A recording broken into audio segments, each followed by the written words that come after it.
Hello, welcome to the Etawah academy. आप सभी का the Etawah academy online class में बहुत बहुत स्वागत है। आज की वीडियो में हम जानेंगे हिस्ट्री के दूसरे चैप्टर के बारे में, जो क्लास 10th के स्टूडेंट्स के लिए है। इस वीडियो में लास्ट तक बने रहें, जिससे आप इजीली आसान से शब्दों में, आसान भाषा में हिस्ट्री को आसानी से सीख सकें और पढ़ सकें। आइए आपको इसकी स्क्रीन पर लेकर चलते हैं, जिससे आप आसानी से सब कुछ सीख सकें। आज की वीडियो में हम हिस्ट्री के दूसरे चैप्टर भारत में राष्ट्रवाद के बारे में बात करेंगे।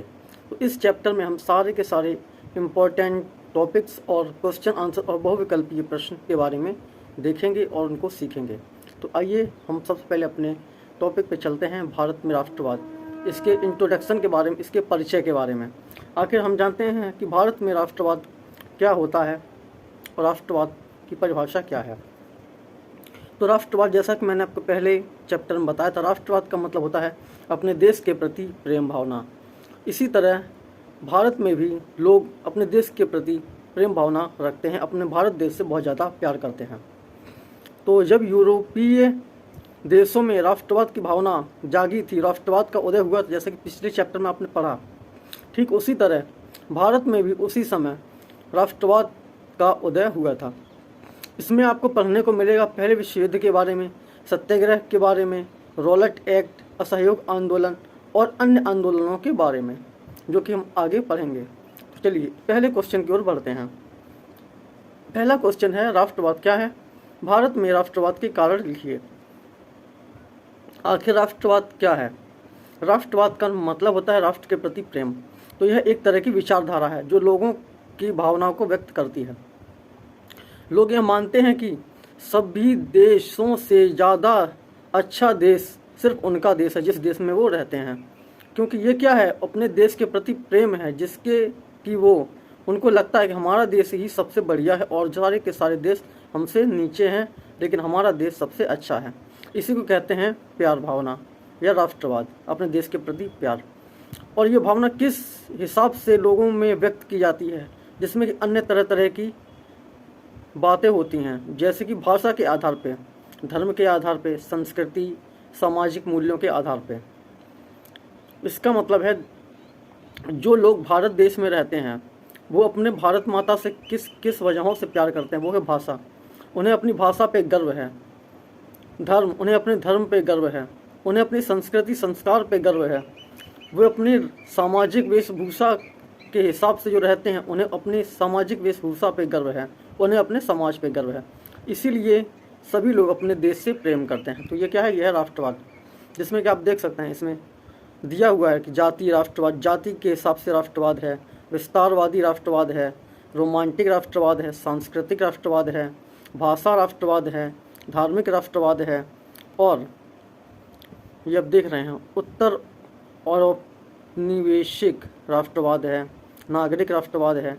यानी कि ये सारे के सारे विचारों के आधार पे देश में राष्ट्रवाद देखने को मिलता है। यानी कि इन सभी हिसाब से देश में राष्ट्रवाद की भावना पैदा होती है, जिसमें क्रांतिकारी राष्ट्रवाद भी है, राष्ट्रीय रूढ़िवाद भी है, मुक्ति राष्ट्रवाद है और वामपंथी राष्ट्रवाद है। ये सारी की सारी चीज़ें आपको पढ़नी पड़ेंगी। नेक्स्ट है भारत में राष्ट्रवाद का कारण। आखिर भारत देश से तो सभी प्यार करते हैं, लेकिन इस प्यार के प्रति जो राष्ट्रवाद है, आखिर उसके मेन कारण क्या थे? एक तो होता है नॉर्मली जो भारतीय अपने देश में रहते हैं, एक होता है जब उनको कोई बहुत ज़्यादा प्रॉब्लम होती है, तब उनके अंदर एक राष्ट्रवाद जागता है कि हमारे साथ अन्याय हो रहा है, हमारे देश के साथ अन्याय हो रहा है। अपने देश को बचाने के लिए, अपने देश को आज़ाद कराने के लिए तब जो प्रेम भावना जागती है, उसको ही कहते हैं भारत में राष्ट्रवाद। तो यहाँ पे उसी राष्ट्र भावना की बात की जा रही है। तो जिसमें कि हम देखते हैं कि 1857 में भारत में राष्ट्रवाद के मुख्य कारण थे। जैसा कि आप जानते हैं 1857 में भी क्रांतियाँ हुई थी, उसी हिसाब से हम देखते हैं। जिसमें कि पहला है प्रेस और समाचार पत्र। प्रेस यानी कि जो कि समाचार पत्र वगैरह जिससे छापे जाते हैं, यहाँ पे उस प्रेस के बारे में बात की जा रही है। तो जो राजा राम मोहन राय जी थे, उन्होंने क्या थी, उन्होंने प्रेस की नींव रखी थी। उन्होंने ही प्रेस का जो है सबसे पहले भारत में उसको प्रेस को लाया गया था, उन्हीं के द्वारा। उन्होंने क्या किया, उन्होंने बंगाली भाषा में एक पत्रिका छापी, कौमुदी, और फारसी भाषा में मिरात उल अकबर जैसे जो है संगठन थे। इन लोगों की आवाज़ों को उठाने के लिए उन्होंने क्या है, इन लोगों का साथ दिया, इन लोगों के विचारों को अपनी प्रेस के माध्यम से समाचार पत्रों में प्रकाशित करवाया, जिससे कि लोगों तक वो समाचार पत्र पहुंचा और उन्होंने उसको पढ़ा, जिससे कि उनके अंदर क्या है, राष्ट्रीय भावना जाग सके। फिर क्या था, साथ ही साथ जो विद्यासागर जी थे, उन्होंने भी साप्ताहिक एक अखबार शुरू किया, एक समाचार पत्र शुरू किया, जिसका नाम था सोम प्रकाश। ये आप यहाँ से देख सकते हैं, ये सोम प्रकाश शुरू की, जिसमें क्या था, इसमें भी वही चीज़ थी, राष्ट्र भावना के प्रति जागरूक किया गया था लोगों को कि आप जाग जाइए, हमारे देश पे अत्याचार हो रहा है अंग्रेजों का। इसीलिए क्या था, प्रेस का शुरुआत किया गया भारत देश में और समाचार पत्रों का शुरुआत किया गया, जिससे कि लोगों को ये पता चल सके कि भारत में कितना ज़्यादा आतंक फैला हुआ है, अंग्रेज़ों के द्वारा कितने ज़्यादा लोग सताए जा रहे हैं। और जब ये समाचार पत्र जो है प्रकाशित होने लगे तो क्या है, अंग्रेजी हुकूमत को बहुत ज़्यादा इससे दिक्कत होने लगी, वो इसकी आलोचना करने लगे। नेक्स्ट है पाश्चात्य शिक्षा और संस्कृति।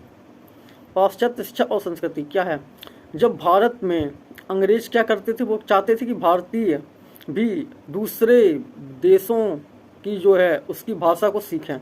जैसे कि अंग्रेज इंग्लैंड से आए हुए थे, तो वो क्या, वो चाहते थे कि भारत देश में अंग्रेजी शिक्षा को ज़्यादा महत्व दिया जाए। तो उन्होंने क्या किया, वो चाहते थे कि भारत में अगर यहाँ के लोग अंग्रेजी सीख लेंगे तो क्या है, वो अंग्रेजी हुकूमत के साथ हो जाएंगे, जिससे कि उनको भारत पर आक्रमण करके भारत को जो है आज़ाद कराने में बहुत ज़्यादा दिक्कत होगी। इसीलिए उन्होंने क्या किया, इंग्लिश के माध्यम से लोगों को शिक्षा प्राप्त कराई, जिससे कि भारत के लोग उस शिक्षा को प्राप्त करके अंग्रेजी हुकूमत के साथ हो जाएं और जिससे कि भारत में क्रांति की भावना पैदा ना हो। तो उन्होंने क्या किया, इंग्लिश शिक्षा को बहुत ज़्यादा महत्व दिया, जिससे कि भारत में जो भारत की संस्कृति थी, भारत की जो भाषाएं थीं, उन भाषाओं को ज़्यादा बल ना मिले और अंग्रेजी हुकूमत का वहाँ पे राज चल सके। तो 1833 ईस्वी में अंग्रेजी को शिक्षा का माध्यम बना दिया गया था, जिससे कि विज्ञान की प्राप्ति हुई, यानी कि वैज्ञानिक भाषा में साहित्य को पढ़ा जाने लगा और राष्ट्रवाद की जो भावना थी वो लोगों में थोड़ी थोड़ी कम हो जाए, जिससे कि लोग अंग्रेजी हुकूमत के साथ हो जाएं। फिर है नेक्स्ट आर्थिक नीतियाँ। अब आर्थिक नीतियाँ भी जिम्मेदार थीं, क्योंकि क्या था, ब्रिटिश साम्राज्य के जो अंग्रेज़ थे वो हमारे भारत पर ऑलरेडी आक्रमण कर चुके थे और उस समय जो है क्रांतियाँ लड़ी जा रही थी, जिसमें कि 1857 की क्रांति भी थी। उस समय क्या था, राजाओं को लूटा भी जा रहा था, तो जो भी भारत देश से जो भी पैसा मिलता था वो सारा का सारा वो अपने देश इंग्लैंड में भेजने लगे थे। तो यही बात को बताने के लिए कि भारत की जो अर्थव्यवस्था वो बहुत ज़्यादा चरमरा गई है, जिसमें कि 4 करोड़ भारतीय दिन में सिर्फ एक बार ही खाना खा के रह पाते थे। फिर दादा भाई नौरोजी ने क्या किया, इसी बारे में देश के लोगों को बताया कि अंग्रेजी हुकूमत ने भारत का पैसा जो है अपने देश इंग्लैंड में भेजना शुरू कर दिया है, जिससे कि भारत बहुत ही जल्दी गरीब हो जाएगा। तो दादा भाई नौरोजी ने इसीलिए देश के लोगों को जागृत किया और आर्थिक नीतियों के बारे में बताया कि किस तरह से अंग्रेजी हुकूमत भारत पे अत्याचार कर रहे हैं और साथ ही साथ भारत का जो धन है वो लूट के अपने देश में ले जा रहे हैं। एक था इल्बर्ट बिल। 1883 में अंग्रेज़ों के ऊपर एक मुकदमा किया गया था भारतीयों की तरफ से। तो इस जब इल्बर्ट बिल आया तो क्या था, जो अंग्रेज़ों के ऊपर जो मुकदमे हुए थे वो सारे के सारे मुकदमे खारिज कर दिए गए। तो क्या है, इससे भारत के लोगों को बहुत ज़्यादा गुस्सा हुई, क्योंकि भारत के लोग बहुत ज़्यादा परेशान हो चुके थे और इसके बावजूद भी अंग्रेज़ों के ऊपर कोई भी सुनवाई नहीं हो रही थी। नेक्स्ट है वो है सरकार की गलत नीतियाँ। जो लॉर्ड रिपन थे वो क्या करते थे, उन्होंने अपने शासनकाल में अंग्रेजी शासन के प्रति असंतोष की लहर पैदा कर दी थी। उन्होंने 1887 में दिल्ली के दरबार में उस समय दक्षिण भारत में अकाल भुखमरी से देश के लोगों को बेहाल कर दिया था। ये क्या था, देश सरकार, उस समय जो सरकार थी अंग्रेजी हुकूमत थी, जिसमें कि लॉर्ड रिपन थे, उन्होंने अंग्रेजी शासन की हुकूमत को अपने हाथों में ले रखा था। उन्होंने क्या था, उनकी हुकूमत में जो है 1887 में दिल्ली में एक ऐसा समय आया जब दक्षिण भारत में अकाल पड़ गया था, भुखमरी पड़ गई थी, जिससे कि लोग बहुत ज़्यादा परेशान हो गए थे और वो वहाँ के लोगों को बहुत ज़्यादा दुखों का सामना करना पड़ा, जिस वजह से उन्होंने सोच लिया कि अब हमें या तो फिर कुछ ना कुछ ज़रूर करना पड़ेगा, नहीं तो अंग्रेज़ी हुकूमत हम पे एक ना एक दिन बहुत ज़्यादा हावी हो जाएगी। तब जाके वहाँ पे क्रांति की शुरुआत हुई थी दक्षिणी भारत में। नेक्स्ट है युद्ध। 1919 ईस्वी में राष्ट्रीय संघ की स्थापना की गई थी, जिसका उद्देश्य क्या था, पूरे देश में ही नहीं बल्कि पूरे विदेशों में और दुनिया भर में जो है शांति स्थापित करना। लेकिन क्या हुआ कि इस संघ की स्थापना के बाद में सभी देशों ने अपने अपने देशों के साथ मिलके अन्य देशों के लोगों को साथ में लेके एक ग्रुप बनाया, एक सदस्य बनाया, सदस्यों की एक कमेटी गठित की, जिसके बीच में क्या था, कुछ न कुछ मतभेद थे, जिस वजह से वो लोग आपस में एक साथ नहीं रह सके। क्योंकि सभी के सभी क्या चाहते, वो चाहते थे कि सभी अपने अपने देश में रहकर और दूसरों के देशों पर भी अधिकार पाना चाहते थे। जैसे कि अंग्रेज हमारे भारत में आए थे, किस लिए, भारत पे हुकूमत करने के लिए और भारत को अपना बनाने के लिए। लेकिन क्या था, उनकी नहीं चली, जिस वजह से उनको जो है वापस जाना पड़ा था। तो क्या था, इस युद्ध का जो कारण था वो क्या था, ऑस्ट्रिया के राजकुमार फर्डिनेंड की हत्या। यानी कि 1919 में जब इस संघ की स्थापना हुई थी तो उस समय ऑस्ट्रिया के जो राजकुमार थे फर्डिनेंड, उनकी हत्या कर दी गई थी। क्योंकि उस संघ की स्थापना के बाद लोगों में बहुत ज़्यादा विवाद फैल गया था, इस वजह से उनकी हत्या करा दी गई थी। इसके बाद क्या था, साइबेरिया के जो विरुद्ध युद्ध की घोषणा कर दी गई थी, जो साइबेरिया देश था उसके विरुद्ध क्या है, युद्ध की घोषणा कर दी गई थी। और जिस समय ये युद्ध शुरू हो गया था उस समय भारत अंग्रेजी शासन के अधीन था, यानी कि भारत में जो है अंग्रेजी हुकूमत चल रही थी और भारतीय सैनिक पूरे विश्व में अलग अलग जगह लड़ाई लड़ रहे थे। यानी कि संगठन के हिसाब से क्या था, अगर पूरे देश में शांति व्यवस्था करनी है तो सभी देशों को साथ में आना पड़ेगा।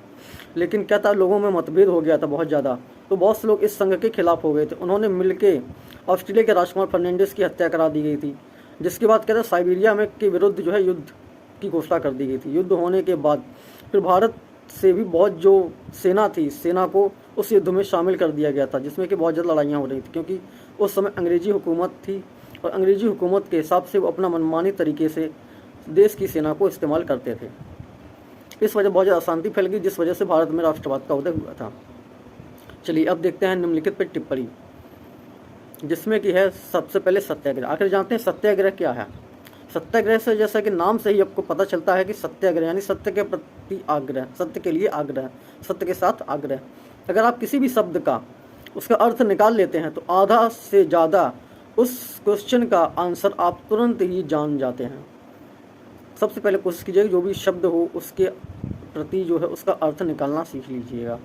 जैसे कि सत्याग्रह है, इसमें क्या था, 1915 में महात्मा गांधी जी ने भारत से एक नेता के रूप में शपथ लिया था। 1915 में जब महात्मा गांधी जी विदेशों से लौट के भारत में आए तो लोगों ने उनको क्या था, नेता नियुक्त कर दिया। तो उन्होंने लोगों ने भारत में महात्मा गांधी जी को अपना नेता मान लिया था। फिर क्या था, गांधी जी ने जन आंदोलन का एक अनोखा तरीका अपनाया था। उन्होंने लोगों को संबोधित करने के लिए, अपनी आवाज़ों को उठाने के लिए एक आंदोलन का एक ऐसा तरीका अपना जिसको लोग सत्याग्रह के नाम से जानते हैं। क्योंकि गांधी जी मानते थे कि कोई भी ऐसी लड़ाई नहीं है जो कि अहिंसा से नहीं जीता जा सकता। यानी कि गांधी जी का विचार था कि आपको हिंसा नहीं करनी, आपको शांति से अपनी आवाज़ उठानी है और सरकार के प्रति अपनी आवाज़ को बुलंद करना है, लेकिन लोगों से लड़ाई झगड़ा नहीं करना है। इसी को कहते हैं सत्याग्रह। यानी कि अपने सत्य के लिए सिर्फ आग्रह करना है, ना कि मारपीट करनी है, ना कि कोई बहुत ज़्यादा आंदोलन करना है, लेकिन क्या है, सत्य से आग्रह करना है। गांधी जी ने बिहार के चंपारण जिले में 1916, गुजरात में के खेड़ा में 1917, अहमदाबाद के मिल मजदूरों के लिए आंदोलन 1919 में किए। गांधी जी ने क्या बहुत से आंदोलन किए, जिसमें कि चंपारण जिले में 1916 में आंदोलन किया था, गुजरात में 1917 में आंदोलन किया और अहमदाबाद में मजदूरों के लिए 1919 में आंदोलन किया गया था, जो कि हम आगे पढ़ेंगे। नेक्स्ट है रॉलेट एक्ट। आखिर जानते हैं ये रॉलेट एक्ट क्या है। तो इस अधिनियम से सरकार को राजनीतिक गतिविधियों पर लगाम और राजनीतिक कैदियों को बिना मुकदमा चलाए बंद करने का आदेश था। ये रॉलेट एक ऐसा एक्ट था जिससे कि सरकार भारत के लोगों पे जब चाहे तब अत्याचार कर सकती थी, जिसमें क्या है भारत के लोग उन पर कोई भी ना आवाज़ उठा सकते थे और ना ही उनके ऊपर मुकदमा चला सकते थे, जिससे कि भारत में बहुत ज़्यादा असंतोष पैदा हो गया था। इस एक्ट के खिलाफ महात्मा गांधी जी ने 6 अप्रैल को एक आंदोलन की शुरुआत की, जिसके लिए उन्होंने क्या एक हड़ताल घोषित कर दिया, जिससे कि विभिन्न शहरों में इसका समर्थन मिला। लोग गांधी जी को बहुत प्यार करने लगे थे क्योंकि वो उनके लिए लड़ रहे थे, तो हड़ताल में भी लोग शामिल हो गए थे। दुकानें बंद कर दी गई थी और 2 लाख मजदूर हड़ताल पर चले गए थे। अब समझिए 2 लाख मजदूर आएंगे, अंग्रेजी हुकूमत हिल गई था। इतने सारे मजदूर जब काम नहीं करेंगे तो उनकी सत्ता कैसे चलेगी, उनके कारखाने कैसे चलेंगे। तो इस वजह से इस एक्ट को लाया गया था और उसी एक्ट के विरोध में गांधी जी ने हड़ताल का आह्वान किया था। नेक्स्ट है आपका खिलाफत आंदोलन। नाम से ही पता चलता है खिलाफत यानी कि खिलाफ में आंदोलन। खिलाफत आंदोलन के द्वारा महात्मा गांधी जी हिंदू और मुसलमानों के एक साथ हो गए थे, यानी कि खिलाफत आंदोलन के लिए महात्मा गांधी जी ने हिंदू और मुस्लिम को एक साथ कर लिया था। खिलाफत आंदोलन का नेतृत्व शौकत अली और मोहम्मद अली ने किया था। खिलाफत के समर्थन में गांधी जी ने स्वराज के लिए असहयोग आंदोलन के लिए राजी हो गए थे। खिलाफत के समर्थन में बॉम्बे में एक खिलाफत कमेटी बनाई गई थी, यानी कि खिलाफत के समर्थन में गांधी जी ने भी साथ दिया था और साथ ही साथ स्वराज के लिए भी असहयोग आंदोलन की शुरुआत की गई थी। नेक्स्ट है जलियांवाला बाग हत्याकांड। ये एक बहुत ही ज़्यादा भयावह हत्याकांड था। अगर आप इसकी कभी मूवी देखेंगे, इसके ऊपर बहुत बड़ी मूवी बनी है, वो देखेंगे तो आपका दिल बहुत ज़्यादा दहल जाएगा, क्योंकि इस जलियांवाला बाग हत्याकांड में बहुत ज़्यादा लोगों को सीधे गोली से मरवा दिया गया था अंग्रेजी हुकूमत द्वारा। चलिए इसके बारे में जानते हैं। जब रॉलेट एक्ट का विरोध हो रहा था, जिसमें कि महात्मा गांधी जी और सत्यपाल किचलू जी इसके तहत गिरफ्तार कर लिया गया था। जैसे मैंने आपको बताया कि हड़ताल पे लोग बहुत ज़्यादा चले गए, तो अंग्रेजी हुकूमत में क्या किया, उन्होंने महात्मा गांधी और सत्यपाल किचलू को गिरफ्तार कर लिया। जब उनको गिरफ्तार कर लिया तो 1913 में बैसाखी का पर्व था और जलियांवाला बाग में एक जनसभा को आयोजन किया गया था कि आखिर क्यों इनको गिरफ्तार किया गया। तो भारत की जो जनता थी वो चाहती थी कि इनको छोड़ दिया जाए। उस समय क्या था, अमृतसर के जो शासक थे वो था जनरल डायर, जो कि बहुत ही ज़्यादा निरंकुश था और बहुत ही ज़्यादा अत्याचारी था। उसने क्या किया, कुछ सिपाहियों को उन्होंने अपने साथ में लिया और अवैध तरीके से सरकार को बिना बताए ही घुसपैठ कर दिया। यानी कि उसी जनसभा में क्या था, उसने गोलियां चलवा दी थी अमृतसर के। तो फिर के जब गोलियां चलवा दी तो उस समय क्या सैकड़ों लोगों की मौत हो गई थी। और जब इस हत्याकांड की रिपोर्ट मांगी गई तो ब्रिटिश सरकार ने क्या था, हंटर कमीशन की स्थापना कर दी। इस कमीशन की कोई स्थापना से कोई फ़र्क नहीं पड़ा, क्योंकि अंग्रेजी सरकार भी चाहती थी कि ये बहुत ही अच्छा हुआ, क्योंकि अंग्रेजी सरकार को लगता था कि अगर इनके आंदोलन को अगर बंद करना है तो कुछ ना कुछ कदम उठाना पड़ेगा, जो कि जनरल डायर ने उठाया था। उसने सैकड़ों लोगों की हत्या करवा दी थी, इसलिए उसको ना ही कोई दंड मिला, उसके बजाय जनरल डायर को सम्मान और दिया गया। नेक्स्ट है असहयोग आंदोलन। असहयोग जैसा कि नाम से जानते हैं, असहयोग कोई सहयोग ना करना, इसके प्रति आंदोलन। तो असहयोग आंदोलन की शुरुआत 1920 ईस्वी में हुई थी, जो कि 1922 में 2 साल बाद में समाप्त कर दिया गया था। इसमें क्या था, इसमें अंग्रेजी सरकार द्वारा बहुत सी जो भी उपाधियां दी गई थी उनको क्या वापस ले लिया गया था। यानी सरकार क्या करती थी, लोगों को मनाने के लिए उनको कुछ ना कुछ उपाधि देती थी, और जब असहयोग आंदोलन में क्या किया गया, इन सारी उपाधियों को वापस ले लिया गया था। यानी कि लोगों ने अंग्रेजियों के द्वारा जो भी उपाधि दी गई थी उनको लेने से मना कर दिया था, जिसमें क्या थी, सिविल सर्विस, सेना, पुलिस, कोर्ट, लेजिस्लेटिव काउंसिल, इन सब का क्या था, भारतीय लोगों द्वारा इसका बहिष्कार कर दिया गया था। लोगों ने चार्ज लिया था कि हाँ, अब हम अंग्रेजी हुकूमत का सहयोग नहीं करेंगे, जिसलिए उन्होंने अंग्रेज़ों के जितने भी सर्विसेज थे उन सबको जो है बहिष्कार कर दिया था, जिसमें कि विदेशी कपड़े भी शामिल थे। और उस समय लोगों ने अंग्रेजी हुकूमत के जो कपड़े थे उनको जला के होली मनाई थी। नेक्स्ट है सविनय अवज्ञा आंदोलन। सविनय अवज्ञा आंदोलन, नाम ही जानते हैं, सविनय, विनय के साथ आंदोलन करना, जो कि यह 1921 ईस्वी में गांधी जी के असहयोग आंदोलन से वापस आने के बाद इस सविनय अवज्ञा आंदोलन की शुरुआत की गई थी। तो इसमें क्या था, CR दास और जवाहरलाल नेहरू ने स्वराज पार्टी का गठन किया था। उन्होंने एक पार्टी बनाई थी CR दास और जवाहरलाल नेहरू ने सविनय अवज्ञा आंदोलन के लिए। तो 1920 के बाद राजनीति को दिशा मिली थी, यानी कि लोग राजनीति के बारे में जानने लगे थे। उस समय क्या था, आर्थिक मंदी भी चल रही थी। तो 1930 में कृषि उत्पादों की मांग में गिरावट आई, क्योंकि जब आर्थिक मंदी चलेगी तो क्या था, लोग जो खेती किसानी करते थे तो खुद लोगों की खेती किसानी करते थे, लेकिन उनके जो अनाज था उनके अनाजों को ठीक से बेचा नहीं जा रहा था। लोगों के जो खेतों में जो फसलें थी वो सारी की सारी बर्बाद हुई पड़ी थी, क्योंकि कोई खरीदने वाला नहीं था, क्योंकि भारत में बहुत ज़्यादा आर्थिक मंदी आ गई थी। नेक्स्ट है नमक सत्याग्रह। एक नमक का भी सत्याग्रह हुआ था। सत्याग्रह किस तरह का था आइए जानते हैं।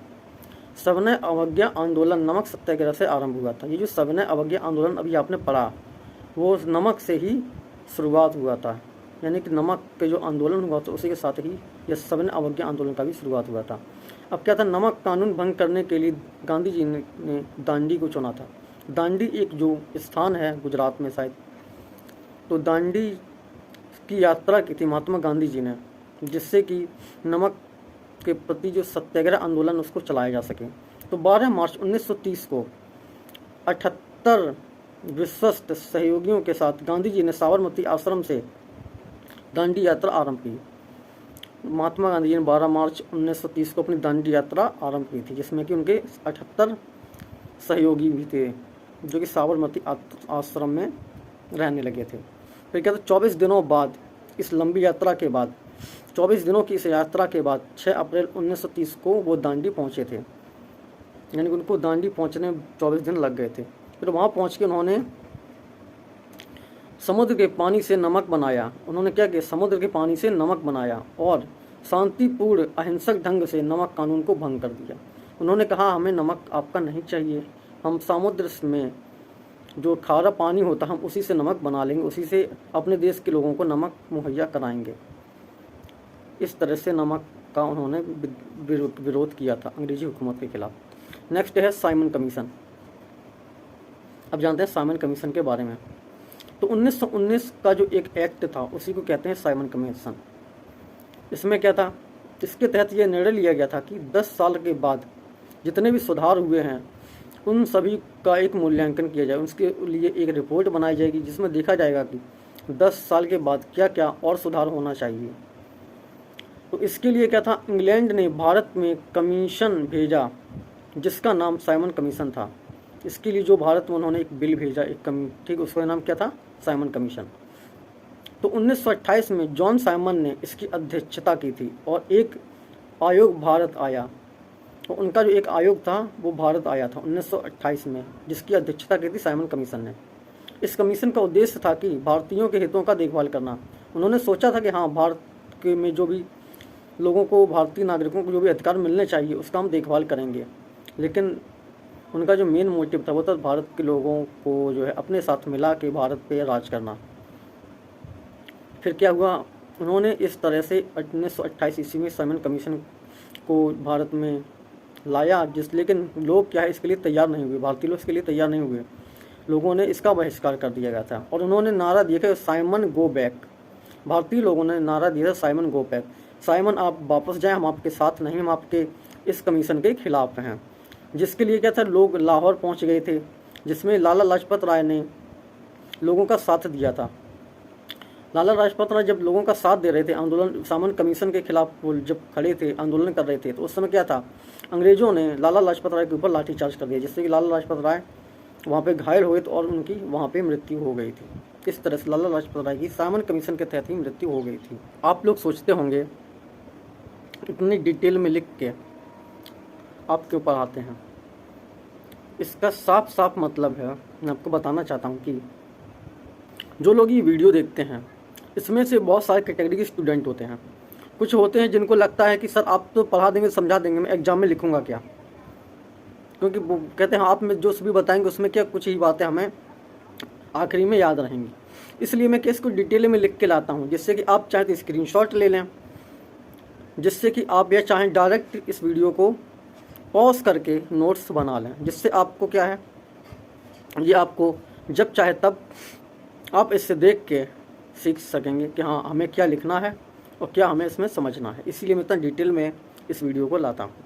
ठीक है, अब बात करते हैं भारत माता की छवि के बारे में और जर्मनिया की छवि के बारे में। भारत माता आपने जैसे जानते हैं भारत की भी एक माता है, देश की धरोहर है जो, जिसको लोग भारत माता के नाम से जाते हैं। ठीक है, उसी तरह एक जर्मनिया है जो कि वो भी एक माता है उस जर्मनी देश की। तो आखिर इनमें आपस में किस तरह से डिफरेंसेस हैं, यानी कि भारत माता की छवि कैसी है और जर्मनिया की देवी की छवि कैसी है, उसके बारे में यहाँ पे पूछा गया है और बताया गया है। चलिए आखिर जानते हैं भारत माता की छवि और जर्मनिया की माता की छवि के बारे में। तो जर्मनिया के एक जो फिलिप बैक जो थे, उन्होंने क्या था, उन्होंने अपने देश जर्मनिया के लिए एक चित्र बनाया था। उस चित्र में क्या था, जर्मनिया की देवी को जो है दिखाया गया था। आखिर वो किस तरह से दिखाई देती हैं, तो क्या था, एक बैतूल का पेड़ होता है, शायद आप लोग जानते होंगे। बैतूल के पेड़ के जो वृक्ष होता है, जो बैतूल का पेड़ होता है, उस पेड़ के द्वारा मुकुट बनाया गया था, जिसको कि जर्मनिया की देवी ने पहना हुआ है। ठीक है, अभी आप यहाँ चित्र में भी देख पाएंगे। वह जर्मन बलवंता का प्रतीक है।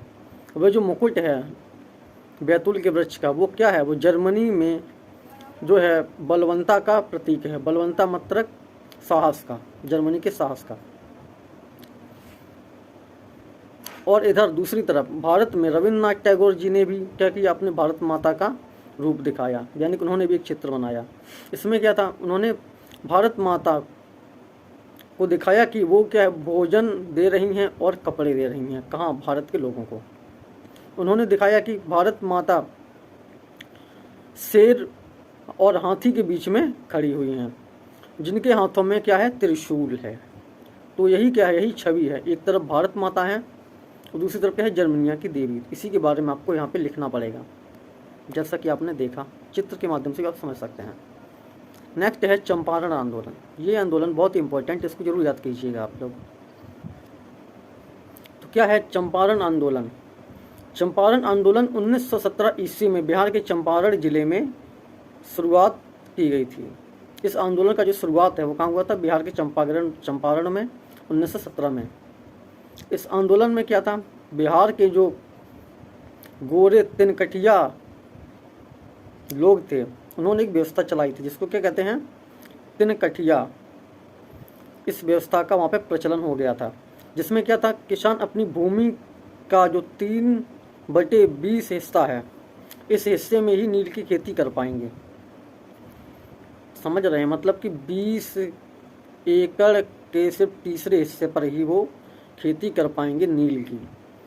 और नील की खेती जो लोग नहीं करना चाहते थे वो क्या करते थे, अपनी भूमि को जो है उर्वरा बनाने का काम करते थे, लेकिन उनकी भूमि उर्वरा नहीं हो पा रही थी। इसी के लिए क्या था, आंदोलन चलाया गया था, जिसको कहते हैं चंपारण आंदोलन। इसमें क्या था, उस उत्पादन, जो भी किसान नील का उत्पादन करते थे उनको उसका उचित मूल्य भी नहीं दिया जाता था। एक तो मतलब कि वो ज़्यादा खेती भी नहीं कर सकते थे, ऊपर से उनको बहुत सारे टैक्सेस पे करने पड़ते थे, और उनकी जो भी फसल होती थी उस नील की, उसका जो है उनको उचित मूल्य भी नहीं दिया जाता था, जिसके क्या भारत में जो किसान थे उनकी आर्थिक स्थिति बहुत ज़्यादा नाजुक हो गई थी। इसी वजह से किसानों का साथ देने के लिए महात्मा गांधी जी ने बिहार में जो है चंपारण आंदोलन शुरुआत किया था, जिसके तहत इस आंदोलन के बाद अंग्रेजी हुकूमत को जो है झुकना पड़ा था। और यहाँ पे महात्मा गांधी जी के साथ साथ किसानों का आंदोलन भी बहुत ज़्यादा फेमस हुआ था। नेक्स्ट है पूना समझौता। आखिर पूना के समझौता क्यों हुआ था उसके बारे में जानते हैं। तो 1932 ईस्वी में गांधी जी और गांधी जी और डॉक्टर अंबेडकर जी के बीच में एक समझौता हुआ, जिसको कहते हैं पूना का समझौता, जिसके परिणाम स्वरूप दलित वर्ग, जिसमें अनुसूचित जातियां और जनजातियां शामिल थी, इनको प्रांतीय मतलब राज्य के तौर पे और केंद्रीय विधाओं में, यानी कि राज्य के विधाएं और केंद्रीय विधाएं, इनमें क्या है आरक्षण दिया गया था। जैसा कि आप सभी लोग जानते हैं कि अनुसूचित जातियां हैं और जो भी निचली कैटेगरी की जातियां हैं, इनको क्या है एक आरक्षण मिला हुआ है, रिजर्वेशन। यही समझौता हुआ था पूना में, जिसमें क्या था, महात्मा गांधी जी और डॉक्टर अम्बेडकर के बीच में समझौता हुआ था। इसमें क्या था, गांधी जी ने अपना अनशन तोड़ दिया था और हरिजनों द्वार कार्यों में लग गए थे। उन्होंने देखा कि हाँ, इस समझौता के तहत जो भारत की जो निचली जातियां हैं उनको न्याय मिलेगा, तो उन्होंने क्या है, इसके लिए अपना अनशन तोड़ दिया गया था। और बाद में वो हरिजन यानी कि जो अनुसूचित जातियों के अंतर्गत जो भी जातियां आती हैं उनके उद्धार के लिए, उनकी भलाई के लिए जो भी कार्य होने थे उन कार्यों में वो जुट गए थे। यही है पूना का समझौता। नेक्स्ट है, गांधी जी ने दांडी यात्रा क्यों की, इसके क्या परिणाम हुए। जैसा कि आपने देखा था कि दांडी यात्रा में क्या था, दांडी यात्रा हम इसलिए गए थे क्योंकि वहाँ पर वो नमक का जो है समुद्र से उसका निर्माण कर सकें, जैसा कि आपने अभी पढ़ा, जिससे कि सरकारी हुकूमत पर नियंत्रण पाया जा सके, जिससे कि नमक का जो कानून है उसको भंग किया जा सके, जो कि 12 मार्च 1930 को गांधी जी ने 78 सहयोगियों के साथ मिलकर दांडी यात्रा की शुरुआत की थी। और 6 अप्रैल 1930 को दांडी पहुंचकर उन्होंने नमक को जो है समुद्र से बनाया था, जिससे कि नमक का जो सरकारी कानून था अंग्रेज़ों का वो भंग हो गया था। और इसके बाद में नमक का सत्याग्रह हुआ था, जिसको कि सवर्ण अवज्ञा आंदोलन के नाम से भी जाना जाता है, जो कि बहुत पूरे देश में उस समय फैल गया था, एक बहुत बड़ा आंदोलन हो गया था। नेक्स्ट है गांधी इरविन पैक्ट अथवा दिल्ली समझौता। गांधी इरविन पैक्ट या फिर दिल्ली के समझौता के नाम से आपको एक क्वेश्चन देखने को मिलेगा एग्जाम में, तो इसके ऊपर आपको लिखना पड़ेगा कि ये किस तरह का समझौता था, वही जानते हैं। तो सवर्ण अवज्ञा आंदोलन जो था, इससे भारत सरकार अंग्रेजी सरकार को क्या है, समझौता के लिए बाध्य किया गया था। और किस तरह से बाध्य किया गया था, क्योंकि गांधी जी ने क्या था, गांधी जी देश के लिए लड़ रहे थे, भारत की स्वतंत्रता के लिए लड़ रहे थे। तो वो इतने विदेशों से उन्होंने इतनी ज़्यादा पढ़ाई की थी कि उन्होंने सवर्ण अवज्ञा आंदोलन की शुरुआत की थी, जिसमें क्या था, सरकार की जो भी विरोधी नीतियां हैं उनको जो भंग करना है। इसके लिए उन्होंने, गांधी जी ने अपने नियम बनाए थे और उन नियमों को अंग्रेजी हुकूमत के सामने, अंग्रेजी सरकार के सामने पेश किया था, जिससे कि इन दोनों के बीच में यानी गांधी जी और अंग्रेजी सरकार के बीच में एक समझौता हुआ था। इस समझौता के तहत 5 मार्च 1931 को वायसराय लॉर्ड इरविन तथा गांधी जी के बीच में समझौता हुआ था, जिसे दिल्ली समझौता के नाम से जाना जाता है। इसके तहत गांधी जी ने अंग्रेज आंदोलन को स्थगित कर दिया गया था। जब ये समझौता हो गया तब क्या था, गांधी जी ने अपने आंदोलन को, जो कि आंदोलन चला था सवर्ण अवज्ञा आंदोलन, इस आंदोलन को उन्होंने क्या है, बंद कर दिया था, क्योंकि उनको जो अधिकार, जिस अधिकार के लिए वो लड़ रहे थे, वो अधिकार सरकार के द्वारा उनको दे दिया गया था। वे द्वितीय गोलमेज सम्मेलन में भाग लेने के लिए सहमत हो गए थे। ये एक सम्मेलन था, गोलमेज का सम्मेलन। इसमें जो है भाग लेने के लिए गांधी जी मान गए थे, राजी हो गए थे। आगे जानते हैं स्वराज पार्टी की स्थापना और उसके उद्देश्य क्या थे। ये भी बहुत इंपॉर्टेंट क्वेश्चन है। आइए जानते हैं स्वराज पार्टी की स्थापना के और इसके उद्देश्य के बारे में। तो जब असहयोग आंदोलन जब एकाएक ख़त्म हो गया था, तो उससे क्या लोगों में निराशा हो गई थी कि अब हमारा प्रति जो है, जो लोग आंदोलन कर रहे थे वो आंदोलन जो है बंद हो गया है, क्योंकि जिससे क्या है, भारत के लोगों को बहुत ज़्यादा उम्मीदें थीं। और क्षोभ का प्रदर्शन 1022 में कांग्रेस के द्वारा अधिवेशन में हुआ था। एक क्षोभ का प्रदर्शन भी उस समय चल रहा था 1022 में।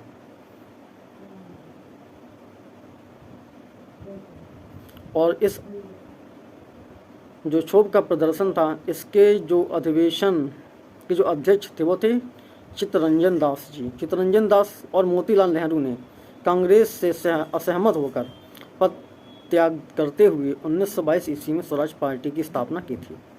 यानी कि ये जो क्षोभ का प्रदर्शन हुआ था, इस प्रदर्शन में चित्तरंजन दास जी अध्यक्ष थे और मोतीलाल नेहरू भी साथ में इस प्रदर्शन में लड़ रहे थे अंग्रेजी हुकूमत के खिलाफ। तो क्या था, जब अंग्रेजी हुकूमत में वो एक कोई ना कोई पद पर तैनात थे, तो उन्होंने क्या अपने पद से इस्तीफा दे दिया था, क्योंकि उनको पता था कि अंग्रेजी सरकार लोगों के ऊपर अत्याचार कर रही है और लोगों की आवाज़ को नहीं मान रही है, लोगों की आवाज़ नहीं सुन रही है। तब उन्होंने क्या थी, एक पार्टी बनाई, चित्तरंजन दास और मोतीलाल नेहरू ने। उसी पार्टी को क्या कहते हैं, स्वराज पार्टी, जो कि 1922 में इसकी स्थापना की गई थी। स्वराज पार्टी के जो मुख्य नेता थे वो कौन थे? चित्तरंजन दास और मोतीलाल नेहरू। इनका उद्देश्य क्या था? देश में जितने भी निर्वाचन हैं उन सभी में भाग लिया जाए, और भाग लेने के बाद देश में जितने भी व्यावसायिक सभाएं होती हैं, व्यापारियों को ये सभाएं होती हैं, व्यापारियों का जो सम्मेलन होता है, उनको जो है सार्वजनिक संस्थाओं में प्रवेश दिया जाए। यानी कि क्या था? देश के जितने भी व्यापारी थे, व्यापारी संगठन, उनके साथ में मिल के देश में जो भी संस्थान थे उसमें क्या है, उनमें उनकी भागीदारी होनी चाहिए, जिससे कि सरकार के कामकाज में अवरोध हो गया। अंग्रेजी सरकार की हुकूमत थी, तो उस समय जितने भी आधिकारिक संस्थान थे वहाँ पे अंग्रेज़ों के द्वारा ही शासन चलाया जा रहा था, अधिकार चलाया जा रहा था। जब इन लोगों ने आवाज़ उठाई कि नहीं, आपके इस संस्थानों में क्या है, हमारे देश के जो व्यापारी हैं इनको भी महत्व दिया जाना चाहिए, इनको भी शामिल करना चाहिए, तो क्या था, वहाँ के जो अंग्रेज थे, अंग्रेजी अधिकारी, वो लोग इसके खिलाफ हो गए थे। तब जाके क्या थी, अंग्रेज द्वारा भारत में चलाई गई सरकारी परंपरा का अंत हो गया था। उनकी नीति थी नौकरशाही की शक्ति को कमज़ोर कर दमनकारी कानूनों का विरोध करना। इस आंदोलन का जो मेन मोटिव था, जो मेन उद्देश्य था, वो क्या था? भारत में जो भी नौकरशाही व्यवस्था चल रही थी उसको क्या है, हटा दिया जाए बिल्कुल तरफ से, और जो भी इसके तहत जो कानून चल रहे हैं जिससे कि व्यापारी संगठन को जो है नुकसान हो रहा था, उसको क्या, उन कानूनों को भी हटा दिया जाए, जिससे कि भारत में जो है व्यापारिक शक्तियों का विकास हो सके, भारत में अच्छे से व्यापारियों को सुविधा मिल सके। और क्या है, जब ज़रूरत पड़ी तो लोग क्या है, अपने जो है पद के प्रति जो है अपने पद को इस्तीफा भी दे सकें। और बाद में इन लोगों ने क्या किया, अपने पद को त्याग दिया और जाके बाद में सत्याग्रह में क्या भाग लिया था। तो ये है आपका स्वराज पार्टी की स्थापना और उसका उद्देश्य। नेक्स्ट है, मुस्लिम लीग ने भारतीय राजनीति को किस प्रकार प्रभावित किया। ये बहुत ही ज़्यादा दिक्कत है। दिक्कत क्या है कि इस टॉपिक पे जब मैं आपको बताऊंगा तो बहुत से जो मुस्लिम वर्ग के लोग अगर ये वीडियो देख रहे होंगे तो उनको हो सकता है इसमें थोड़ा बहुत दिक्कत हो। चले कोई बात नहीं, अब जो हुआ है वो तो होगा ही। चलिए जानते हैं मुस्लिम लीग के बारे में। तो क्या था, जो मुस्लिम लीग था एक मुस्लिम के द्वारा बनाई गई एक व्यवस्था थी। उसके तहत क्या था, अंग्रेजी जो सरकार थी, जो कांग्रेस थी, तो कांग्रेस के विरुद्ध जो भारत के जो स्वतंत्रता क्रांति जो थे, स्वतंत्रता वीर थे, वो क्या लड़ रहे थे। और उस समय क्या था, मुस्लिम लीग वालों ने जो है अंग्रेज़ों का जो हुकूमत थी, अंग्रेज़ों की जो सरकार थी, उनका साथ दिया था। मुस्लिम लीग ने क्या किया, अंग्रेज़ों का साथ दिया था। इसकी वजह से क्या हुआ, मुसलमानों को पृथक निर्वाचन क्षेत्र, व्यवस्थापिका सभा में प्रतिनिधित्व आदि सुविधाएं दी गई थी। जब मुस्लिम लीग वाले अंग्रेज़ों का साथ दे रहे थे तो सरकार भी उनको क्या है, अलग अलग जगह पे चुनाव लड़वा रही थी, उनको नए नए निर्वाचन क्षेत्र दे दिए गए थे। और क्या था, जो भी व्यवस्थापिका थे, इनके जो भी आधिकारिक सभाएं थी, उनमें जो है मुस्लिम लोगों को स्थान दे दिए गए, तो उनकी नियुक्ति कर दी गई थी, जिससे कि उन्हें तमाम तरह की सुविधाएं दे दी गई थी। जब इनको सुविधा मिल गई थी मुस्लिम लोगों को, तो उन्होंने ये देखा कि हाँ, सरकार हमारे साथ बहुत ही अच्छा कर रही है और हम भी सरकार का साथ देंगे। तो इस पर क्या था, एक तरफ जो है अत्याचार हो रहा था पूरे देश पर, जिसमें कि हिंदू वर्ग के लोग भी शामिल थे। तो जब हिंदू वर्ग के लोगों ने देखा और भी अन्य वर्गों के लोगों ने देखा कि हाँ, मुस्लिम लोगों को जो है बहुत ज़्यादा महत्व दिया जा रहा है और मुस्लिम लोग भी अंग्रेजी सरकार का साथ दे रहे हैं, तो क्या है, हिंदू मुस्लिम में जो है आपस में मतभेद हो गया, जिससे क्या है, राष्ट्र के प्रति जो आंदोलन चल रहा था, यानी कि भारत के लोग जो स्वतंत्रता के लिए जो लड़ रहे थे, उन पे क्या है, एक बहुत ही बुरा असर पड़ा। तब जाके क्या है, जिन्ना के नेतृत्व में लीग ने 14 सूची मांग रख कर भारत के विभाजन में सहायता की। तब जो आपने देखा होगा कि एक भारत में जो विभाजन हुआ था, जिसमें कि पाकिस्तान है, इस तरह से ये विभाजन कब हुआ था, इसी समय ये विभाजन हुआ था, जिसमें क्या है, जिन्ना जो थे, जिन्ना ने इस विभाजन का नेतृत्व किया था और 14 सूची की मांग रखी थी और देश का विभाजन कर दिया था। यही है दोस्तों मुस्लिम लीग। इसकी वजह से क्या था, भारत देश का जो स्वतंत्रता के प्रति जो भी आंदोलन चल रहा था, जो भी स्वतंत्रता की क्रांति चल रही थी, उसमें बहुत ज़्यादा असंतोष आया था, जिससे कि हिंदू मुस्लिम में जो मतभेद पैदा हो गया था। अब जानते हैं बहुविकल्पीय प्रश्न के बारे में। तो आप जैसा कि देख रहे हैं, पहला जो प्रश्न है वो है, असहयोग आंदोलन के दौरान अवध में किसानों का नेतृत्व किसने किया। जब असहयोग आंदोलन चल रहा था उस समय अवध में, जो कि इस समय अयोध्या के नाम से जानी जाती है, उसमें किसानों का नेतृत्व किसने किया था। तो किसने किया था, वो है बाबा रामचंद्र जी, आपको याद करना पड़ेगा। नेक्स्ट है, असहयोग आंदोलन किस वर्ष शुरू हुआ। तो असहयोग आंदोलन 1919 में ईस्वी में जो है 13 अप्रैल को शुरुआत हुआ था। इसका है ऑप्शन दूसरा। नेक्स्ट है, पूर्ण स्वराज की मांग का प्रस्ताव कांग्रेस के किस वार्षिक अधिवेशन में पारित हुआ। यानी कि जब पूर्ण स्वराज की जो मांग की गई थी वो कांग्रेस में किस वर्ष पारित हुआ था अधिवेशन, और ये है 1929 को लाहौर में। इसका ऑप्शन है ए। नेक्स्ट है, राष्ट्रीय स्वयंसेवक संघ, जो कि आरएसएस के नाम से जाना जाता है। तो आरएसएस की स्थापना कब की थी और किसने की थी। तो इसका ऑप्शन है बी। आरएसएस की स्थापना 1925 ईस्वी में केबी हेडगेवार ने की थी। नेक्स्ट है, वल्लभ भाई पटेल को सरदार की उपाधि किस किसान आंदोलन के दौरान दी गई थी। आपको पता है, मैंने आपको बताया था एक किसान आंदोलन भी हुआ था, तो उस समय क्या सरदार वल्लभ भाई पटेल को सरदार की उपाधि दे दी गई थी। तो उस आंदोलन का जो नाम था वो था बारदोली। इसका ऑप्शन है ए। जो नेक्स्ट है वो है, भारत में राष्ट्र कांग्रेस की स्थापना कब हुई थी। राष्ट्रीय कांग्रेस की स्थापना भारत में कब हुई थी। तो वो है 1885 ईस्वी में। ये आपको याद करना पड़ेगा। नेक्स्ट है, गांधी जी ने किस वर्ष बिहार में चंपारण का आंदोलन किया। आपने अभी पढ़ा था, तो वो कब था, 1916 ईस्वी में चंपारण का आंदोलन हुआ था। नेक्स्ट है, महात्मा गांधी जी दक्षिण अफ्रीका कब गए थे। दक्षिण अफ्रीका महात्मा गांधी जी 1915 ईस्वी में गए थे। गांधी जी का इरविन समझौता कब हुआ था, जो कि दिल्ली के समझौता के नाम से भी जाना जाता है। इसको समझौता को जो है 5 मार्च 1931 में अंग्रेजी हुकूमत के साथ में हुआ था। नेक्स्ट है, गदर पार्टी की स्थापना किसने और कब की थी। तो गदर पार्टी की स्थापना लाला हरदयाल जी ने 1913 ईस्वी में की थी। इसका ऑप्शन है सी। नेक्स्ट है, जलियांवाला बाग हत्याकांड किस तिथि को हुआ था। तो ये जलियांवाला बाग हत्याकांड वो है 13 अप्रैल 1919 ईस्वी को हुआ था। इसका है ऑप्शन ए। नेक्स्ट है, लखनऊ का समझौता किस वर्ष हुआ था। तो लखनऊ का जो समझौता है वो है 1916 ईस्वी में हुआ था। ये सब आपको क्या है, याद करना पड़ेगा, क्योंकि हिस्ट्री एक ऐसी चीज़ है जिसको समझा कम और याद ज़्यादा करना पड़ता है। एक तरफ है आपका भूगोल, जो कि आपको आसानी से समझ में आ जाता है, मैं आपको समझा भी देता हूँ। लेकिन हिस्ट्री में क्या, यहाँ पे आपको मैक्सिमम चीज़ें जो है याद करनी पड़ेगी। इसमें बहुत से ज़्यादा सन भी होते हैं और डेट भी होते हैं, ये सबको आपको याद करना ही पड़ेगा। नेक्स्ट है, असहयोग आंदोलन का प्रस्ताव कांग्रेस के किस अधिवेशन में पारित हुआ। तो इसका आंसर है ऑप्शन ए, सितंबर 1920 ईस्वी में, जो कोलकाता में। असहयोग आंदोलन का प्रस्ताव जो है वो कोलकाता में पारित हुआ था 1920 ईस्वी में और सितंबर में। चलिए नेक्स्ट है, भारत में खिलाफत आंदोलन कब और किस देश के शासन के समर्थन में शुरू हुआ।